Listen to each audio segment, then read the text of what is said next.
Hello and welcome to my kitchen. My name is Cheri and today is National Cherry Turnover Day. But it's also Fab 5 Friday, so we are going to make some cherry turnovers the easiest way that I know how. But before I get started, if this is your first time here, you love food, fun, and 5-ingredient recipes, hit the subscribe button as well as the notification bell and check below for details on how subscribing helps to feed the hungry. Okay, so the 5 ingredients you are going to need today is some puff pastry, cherry pie filling, an egg, and some powdered sugar, tiny bit of milk for the glaze. And so this will actually make 8. It calls for 2 sheets of puff pastry. So typically you buy it in the freezer section and it has 2 sheets in there most of the time that I'm aware of. But I always get mine in the refrigerated section at Walmart, and this one only comes with 1 sheet. So, which that is really fine because these are going to be kind of big. So I'll just save the rest of my pie filling for something else, or I'll make the rest of them at another day. But if you do buy the puff pastry in the freezer, yeah, go ahead and make 8 of them. All right, so I'm just going to unroll this. And then I'm going to use my pizza cutter. I'm going to stretch it out here just a little bit. I'm going to use our pizza cutter and cut this in 4s.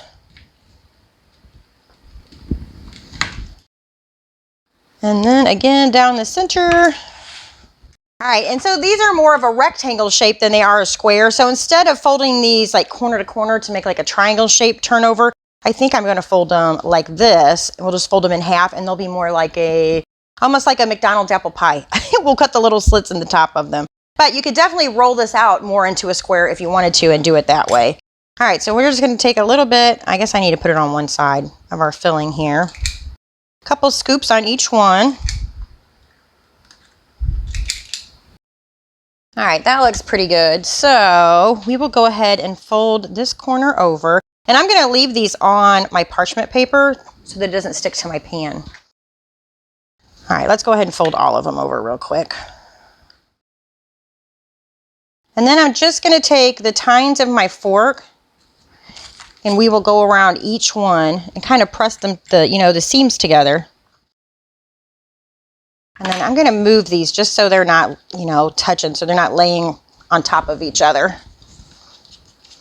We'll move one of them anyway. There we go.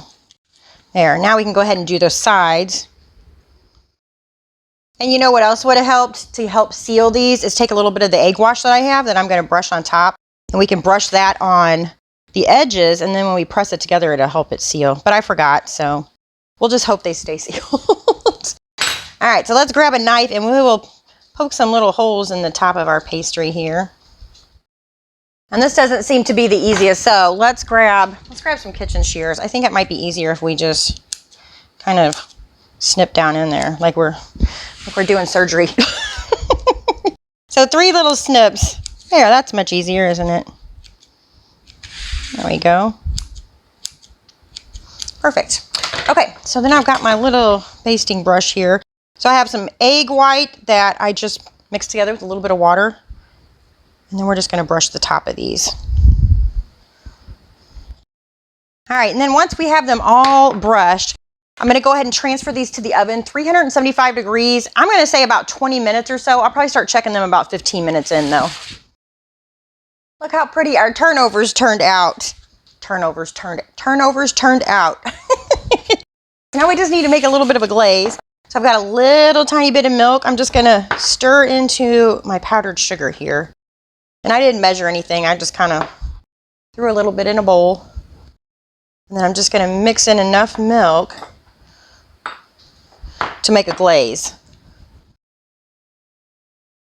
And it looks just about right. So I'm going to take a little bag here and let's see if we can do it this way. See if it'll stand up for us. And we're going to transfer our glaze into our bag. So just a regular Ziploc bag will do. All right, and then I'm going to grab my scissors, flip it back this way, and we'll try to squeeze this all down to one corner here. Maybe I should have made some more. I'm not sure I have enough in here.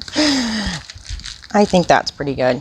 I don't know. That's about what you get in a thing of cinnamon rolls, I guess. All right, so I just snip the tip off, and then I'm just going to go corner to corner. See, look how pretty that is. Oh, do we have enough for the last one? I think those look delicious. Look how cute those are. Well, that one's a little bit sloppier than the other ones. All right, we'll take a bite of this one. Now that is just as good as the bakery, if not better. And you know what would be really cool is if I had some of that really thick sugar. What do they call it? Casting sugar? I don't know. It looks like the size of like kosher salt, but it's sugar. I would want some of that to put on here. That would be pretty. But I think they look beautiful. They taste beautiful. And you know, you can use any kind of pie filling you want. You can even use like peanut butter or Nutella. You could do something like that. So I hope you guys will give them a try. I thank you so much for watching. I'll see you next time. Bye.